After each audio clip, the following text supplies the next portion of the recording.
barengan. Anjir. Oh dear God. I know, but at least I didn't sleep with their mother. Although I have actually done that. Tapi sayangnya, walaupun udah jadi bagian dari gereja, ternyata kecintaan Casanova sama hal-hal di 100 episode ke belakang, kita udah ngomongin banyak negara. Tapi ternyata kita belum pernah nyentuh Italia sama sekali. Padahal gue fans Serie A. Akhirnya gue cari-cari, gue inget-inget, apa ya yang dari Italia tapi mendunia, tapi saking mendunianya orang sampai nggak sadar kalau itu awalnya dari Italia. Ketemu. Playboy. Tapi yang ini lebih cenderung ke fuckboy sih. Ya udah kalau gitu langsung aja kita bahas Giacomo Casanova. Playboy paling terkenal dalam sejarah di Learning by Googling. Gue pertama kali nyari tahu tentang Giacomo Casanova ini waktu zaman gue kuliah dulu. Waktu itu dosen gue nanya ke temen gue yang ganteng banget. Kamu Casanova kampus ini ya? Gue di situ langsung ngeh, iya juga ya. Gue ternyata udah cukup sering ngedenger julukan Casanova kalau ada temen gue yang ganteng dan ceweknya banyak. Gue dulu punya temen ceweknya 8. Padahal seminggu aja hari cuma ada 7 kan. Gue nggak tahu itu dia ngatur waktunya gimana. Dari situ gue mikir kenapa mereka dijulukin Casanova ya. Casanova ini sebenarnya awalnya apa? Sebenarnya sih julukannya antara dua ya. Antara Casanova sama Don Juan. Tapi sekarang kita fokus bahas yang Casanova dulu. Dan kayak biasa, kalau lo tertarik buat bahas Don Juan, silahkan tulis di komen. Kalau komennya banyak, nanti gue masukin ke list pembahasan gue.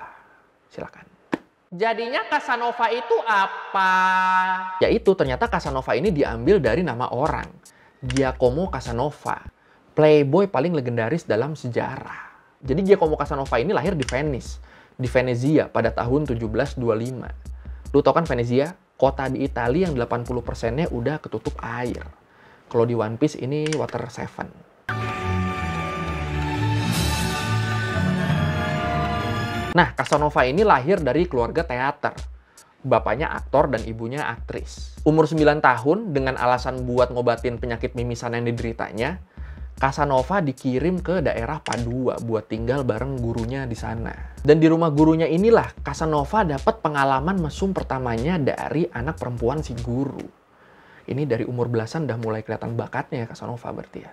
Nah, menurut beberapa sumber, ketika disuruh buat tinggal sama gurunya ini, Casanova sebenarnya ngerasa kalau dia dibuang sama orang tuanya. Apalagi abis itu ibunya, Zanetta Casanova atau Zanetta Farusi, abis itu beliau langsung keliling Eropa dan punya banyak cowok di kota-kota di Eropa.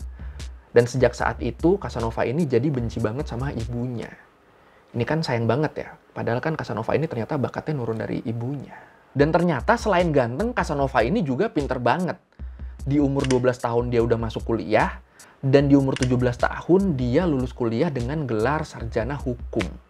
Tapi selain itu, Casanova juga mempelajari matematika, kimia, kedokteran, filsafat, sampai ilmu judi. Dan karena sebenarnya selama ini keluarga Casanova ngarep kalau Casanova ini bisa jadi seorang pastor, akhirnya dipulanginlah dia ke Venezia sama neneknya. Dan langsung dimasukin ke seminari Saint Cyprian, lembaga pendidikan buat calon pendeta. Sampai sini arah hidupnya sih masih bener ya. Tapi sayangnya, walaupun udah jadi bagian dari gereja, ternyata kecintaan Casanova sama hal-hal berbau duniawi ini tetap tinggi. Bermodal ketampanan, kepintaran, dan kemampuan mengolah kata-kata romantis, atau biasa gue nyebutnya cocot kencono. Akhirnya selama di seminari, Casanova diam-diam juga menjalin hubungan dengan dua wanita sekaligus. Kakak adik pula. Nateta dan Marta Savognan. Gila. I was just trying to be honest, like the sisters told me. Oh yeah, 2 sisters. I slept with them, both at the same time. Lots of times. I suppose I should mention that. Oh dear God. I know, but at least I didn't sleep with their mother. Although I have actually done that. Udah gitu hobi judinya Casanova juga makin menjadi-jadi. Judi kalah ngutang. Gitu terus sampai akhirnya dia dipenjara dan dikeluarin dari gereja. Keluar dari penjara, Casanova sempat masuk militer Republik Venezia di umur 21 tahun. Berhenti terus dia jadi penjudi profesional. Nggak kapok dia. Judi sampai akhirnya dia kena satu kekalahan besar. Mampus. Dari situ dia berhenti jadi penjudi profesional dan beralih profesi jadi pemain biola di San Samuele Theater. Emang waktu jadi pemain biola ini bisa dibilang cukup susah hidupnya. Tapi seenggaknya dia udah berhenti judi sama sekali. Mantap. Hidup Casanova berubah setelah suatu hari dia nyelamatin nyawa satu bangsawan Venezia, Matteo Giovanni Bragadin, yang waktu itu kena stroke di atas gondola.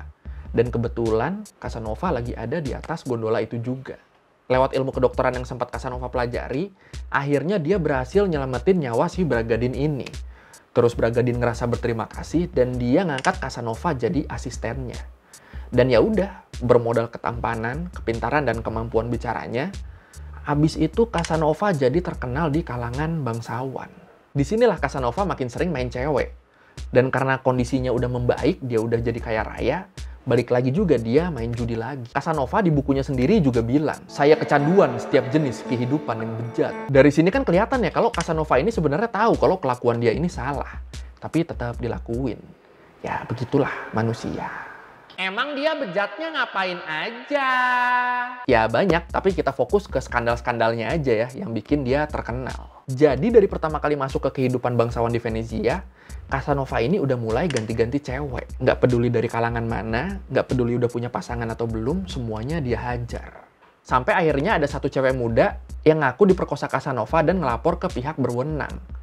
Dan setelah penyelidikan, laporannya ini dibatalin karena ternyata bukti-buktinya kurang. Tapi sayangnya waktu itu Casanova udah keburu kabur ke Parma. Di Parma dia menjalin hubungan lagi dengan gadis yang dia panggil sebagai Henriette. Dan Henriette ini disebut adalah wanita yang paling dicintai Casanova. Ya udah, abis itu Casanova dan Henriette ini menjalin hubungan sampai akhirnya mereka balik lagi ke Venice. Tapi kebersamaan Casanova dan Henriette ini cuma bertahan sekitar 3 bulan. Kenapa? Karena Casanova akhirnya diusir sama bangsawan-bangsawan di sana. Termasuk salah satunya Bragadin. Bangsawan-bangsawan yang udah muak sama kelakuan Casanova yang selalu ngebawa wanita nakal dan berlaku cabul di lingkungan bangsawan. Ya udah, sejak itu Casanova bertahan hidup dengan cara berpindah-pindah kota. Tapi tetap di kota manapun dia lagi tinggal, dia selalu menjalin hubungan dengan lebih dari satu wanita. Polanya pokoknya begitu. Setiap skandal percintaan Casanova di satu kota ini terungkap, dia bakal langsung pindah ke kota lain dan melakukan hal yang sama. Dan gak lupa, judi juga selalu jalan. Dan akhirnya gaya hidup Casanova ini di beberapa sumber disebut sebagai petualangan cinta Casanova. Gila loh, dianggapnya petualangan loh ini. My life, my adventure. Sayang sponsornya nggak masuk nih ya, padahal udah pas ini. Aduh. Satu skandal Casanova yang paling terkenal adalah kisah cinta dia dengan Donna Lucrezia. Wanita yang dia temuin di atas kereta menuju Roma. Dan habis itu dia pacarin. Dan setelah Donna Lucrezia ini hamil, langsung ditinggal sama Casanova. Aduh, lalaki. Belasan tahun kemudian, Casanova ini pacaran sama wanita muda berumur 16 tahun bernama Leonilda. Pacaran sampai akhirnya mereka setuju buat tunangan. Akhirnya Leonilda pun ngebawa Casanova ke rumahnya buat dikenalin ke keluarganya. Dan pas dikenalin ke keluarganya, ibunya Leonilda ini langsung shock ngeliat Casanova. Shock kenapa? Karena ibunya Leonilda ini ternyata adalah Donna Lucrezia, wanita yang ditinggalin Casanova pas lagi hamil. Atau dengan kata lain, Leonilda ini, wanita yang lagi dipacarin sama Casanova sekarang ini adalah anaknya dia sendiri. Sakit ya? Giacomo, where can we go? Find somewhere. Find somewhere. Anywhere. I can't wait. Yang lebih sakit lagi, setelah pertunangannya dibatalkan karena fakta yang terungkap tadi, tapi pada akhirnya Casanova berhasil meniduri Leonilda dan ibunya barengan. Anjir, gila anjir. Ini cerita apaan sih? Anjir. Otak gue gak mampu nyernais ya. Dan beberapa tahun kemudian, Casanova ketemu lagi sama Leonilda yang lagi ngegendong bayi. Dan bayi itu adalah anaknya Casanova. Ini berarti anaknya apa cucunya ya? Ini kan anak dari anaknya dia, tapi yang dia hamilin. Gimana tuh? Repot kan? Itulah. Kelamin tidak dijaga, silsilah kemana-mana. Ya udah, petualangan cinta Casanova ini terus berlanjut, sampai akhirnya di tanggal 26 Juli 1755, waktu Casanova berumur 30 tahun, Casanova ditangkap di Venice waktu dia lagi mudik. Dan dia dipenjara tanpa diadili, tanpa dikasih tahu salah dia apa. Langsung divonis 5 tahun penjara dan dijeblosin ke penjara Piombi. Apaan tuh? Jadi penjara Piombi itu adalah penjara yang ada di dalam Doge's Palace, Istana Doge. Istana Doge ini sekarang jadi landmarknya Venezia. Dan nggak pernah ada satupun tahanan yang berhasil kabur. Dan di momen Casanova di penjara inilah ada satu kisah tragis dari Manon Balletti. Siapa tuh? Jadi Manon Balletti ini adalah satu dari sekian banyak korbannya Casanova. Umurnya masih 17 tahun, cantik banget, tapi kepincut sama Casanova. Tahanan penjara yang usianya 13 tahun lebih tua. Demi Casanova, Baletti ini sampai menolak pertunangannya dengan seorang pria kaya. Selama Casanova di penjara, Baletti ini juga ngirim surat ke Casanova itu sampai sekitar 42 kali.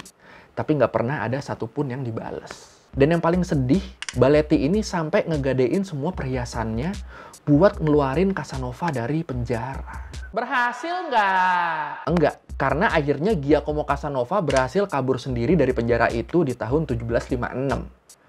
Dan kisah pelarian Casanova ini akhirnya jadi legendaris karena sebelumnya nggak pernah ada satupun tahanan yang berhasil kabur dari penjara itu. Habis kabur dari penjara, Casanova langsung nyuri gondola dan pergi ke Paris. Ini lu mikirin perasaan Baletti kayak apa gak sih? Lu udah segitunya sama cowok, sekali cowoknya berhasil kabur, nyamperin lu buat ngomong makasih pun enggak. Dan jahat kamu Casanova, Casanova.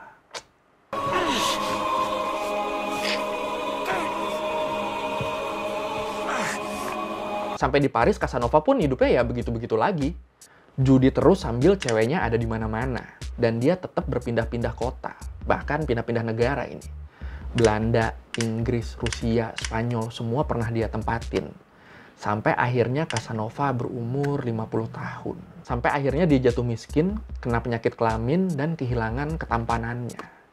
Pada akhirnya kalah lawan umur juga ya. Di usia 50 tahun ini, akhirnya Casanova balik lagi ke Venezia. Tinggal di sana sampai tahun 1885. Sampai ketika kondisi Casanova lagi terpuruk banget, dia malah diusir dari Venezia. Gitu ya orang zaman itu ya. Orang lagi terpuruk bukannya dibantu, malah diusir. Akhirnya Casanova pindah ke Bohemia, sekarang Republik Ceko, dan dia jadi librarian di Kastil Dax di sana. Di tahun 1789, atas saran dokter buat mengatasi depresinya, Casanova pun mulai menulis memoir tentang dirinya. 3.000 halaman tentang perjalanan hidupnya dan trik-trik dalam memikat wanita. Nah, trik-trik ini kan yang Anda cari, wahai umat kering jodoh. The Memoirs of Casanova by Giacomo Casanova. Read by Benedict Cumberbatch. Selama proses nulis memoirnya ini disebut Casanova ngabisin 13 jam sehari buat nulis.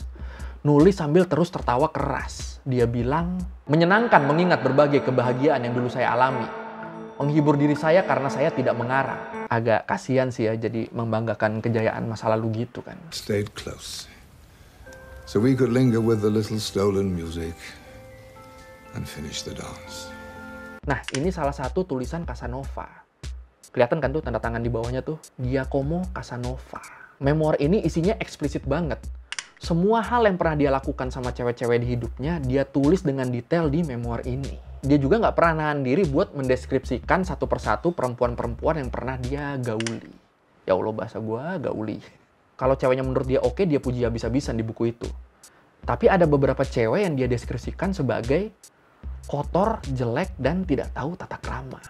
Ya Allah. Ini perasaan cewek-ceweknya kalau baca tulisan dia gimana ya? Akhirnya memoir ini jadi 12 jilid, 12 buku yang berjudul Story of My Life. Dan ceritanya sendiri berhenti ketika Casanova berumur 49 tahun. Belum jelas tuh alasan berhentinya kenapa. Apakah dia keburu meninggal pas nulis bagian itu atau gimana? Kurang jelas. Yang pasti dari buku ini sekali lagi dipastikan kalau Casanova ini nggak pernah milih-milih dalam menggauli perempuan. Dari kelas bangsawan maupun kelas yang lebih rendah, semua kelas pernah Casanova patahin hatinya. Dan karena nggak milih-milih ini, akhirnya Casanova juga sering berantem sama orang. Berantem sama siapa? Berantem sama suami-suami yang istrinya kesengsem dan bahkan sempat dibawa kabur sama Casanova. Dan diperkirakan seumur hidupnya Casanova ini udah berpacaran dengan lebih dari 200 wanita. Nah ini baru fuckboy gila ini nih. 2 sisters and a mother and those nuns. 2 nuns. You might know them. Dan saking eksplisitnya ini buku Story of My Life tadi, bahkan setelah Casanova meninggal pun buku ini tetap nggak boleh terbit. Sampai akhirnya di tahun 1821, buku ini disunting sama beberapa editor dan berhasil diterbitkan. Tapi tetap sama pihak Vatikan, buku ini dimasukin ke Index of Prohibited Book. Daftar buku yang dilarang. Wah, penasaran nggak sih lu sama buku versi aslinya yang belum diapa-apain sama editor? Dan dari buku ini jadi ketahuan kenapa Giacomo Casanova suka berganti-ganti pasangan, tapi nggak pernah ada satupun yang dia seriusin. Di buku ini dia bilang, saya mencintai perempuan, bahkan sampai gila. Tapi saya lebih mencintai kebebasan. Gitu alasannya.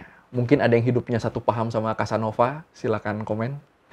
Oke, sekian learning by googling kali ini tentang Giacomo Casanova, fuckboy paling legendaris di dunia. Gila ya hidupnya. Aduh. Kalau lo merevisi kali gue ada salah, atau lo mau nanya, atau lo mau nambahin yang nggak ada di video, bisa lo tulis di komen. Kita diskusi di situ kayak biasa. Sekali lagi thank you udah nonton. Jangan lupa like, comment, subscribe. Bye.